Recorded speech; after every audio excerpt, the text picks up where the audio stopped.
Hi, my name is Albert Grande from PizzaTherapy.com and PastaTherapy.com.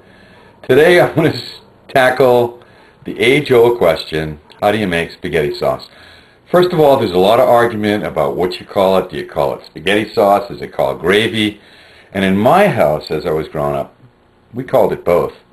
A lot of people favored gravy, some people favored spaghetti sauce. So we'll use it interchangeably. Also, I want to say, line up 10 Italians or 10 cooks or 10 people that make spaghetti sauce or gravy. Ask them how they make it, and you're going to get 10 different answers. So it really depends on a matter of taste and what you're used to, what you like.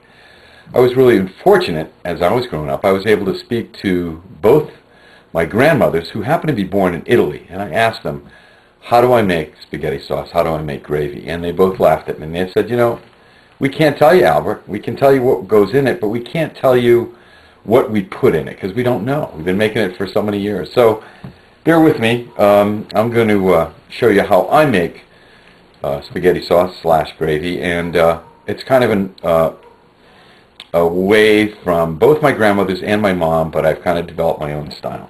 So first, here are the ingredients that I'm going to use. I always use fresh garlic. That really is paramount. Now, I'm using these crushed tomatoes. Now, you can use whatever you want. You can use tomato sauce, or you can use whole tomatoes and crush them up yourself, put them in a blender. You can do whatever you want. You can also use tomato paste. That's also very good to kind of thicken it. Again, according to my grandmothers, you use what you got around. You use what you have on hand. This is all I have on hand today. This is what I'm going to use to make it. So in addition, I have my spices. I have some parsley flakes. I have some Italian seasonings. Also included basil, salt and pepper, and also olive oil. Now, what I like to use as well, and you don't have to, but I like to use a little bit of wine. Wine really flavors the sauce. I really think it adds a lot. And I'm going to go with my buddy Mario Batali, who says, use good wine. Don't use the cheapo, rot gut wine. So I'm going to use good Bordeaux to flavor my sauce. Now, I also want to give you a quick tip when you're using garlic. And here's a great tip. When you peel your garlic, what you want to do is take the flat of a knife and crush it. And then it will come right out of the skin. So that will make it a lot easier for you to work with your garlic. And then you can slice it up and dice it up.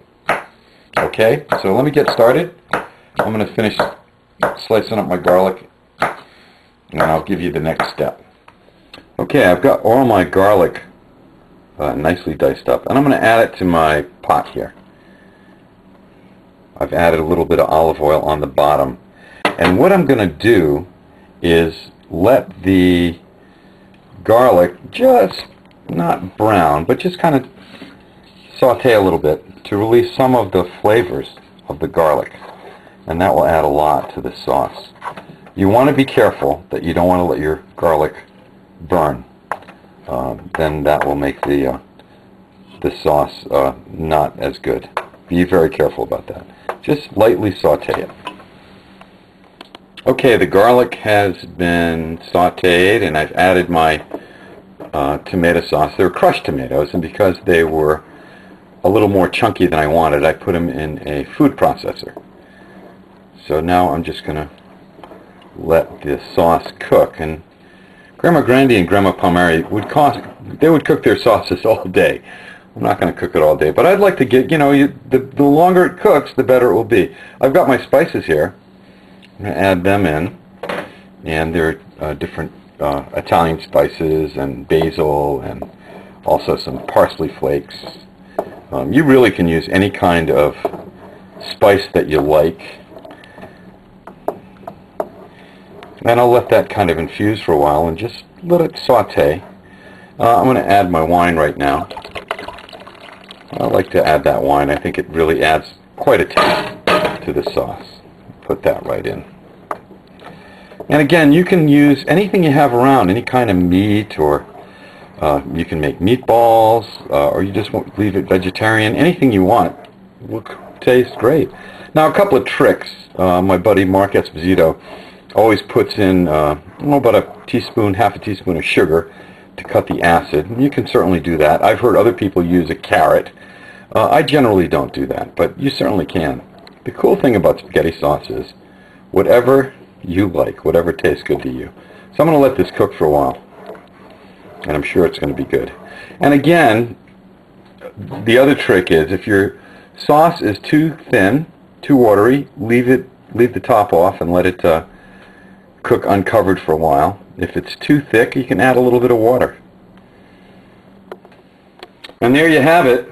It's an easy spaghetti sauce / gravy from Albert Grande. It's really good. I just tasted it. It tastes great. We're going to let it simmer for a little bit while longer.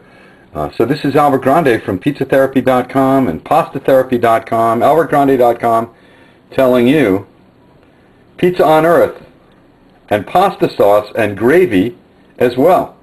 Goodwill to all. Albert Grande here. See you later.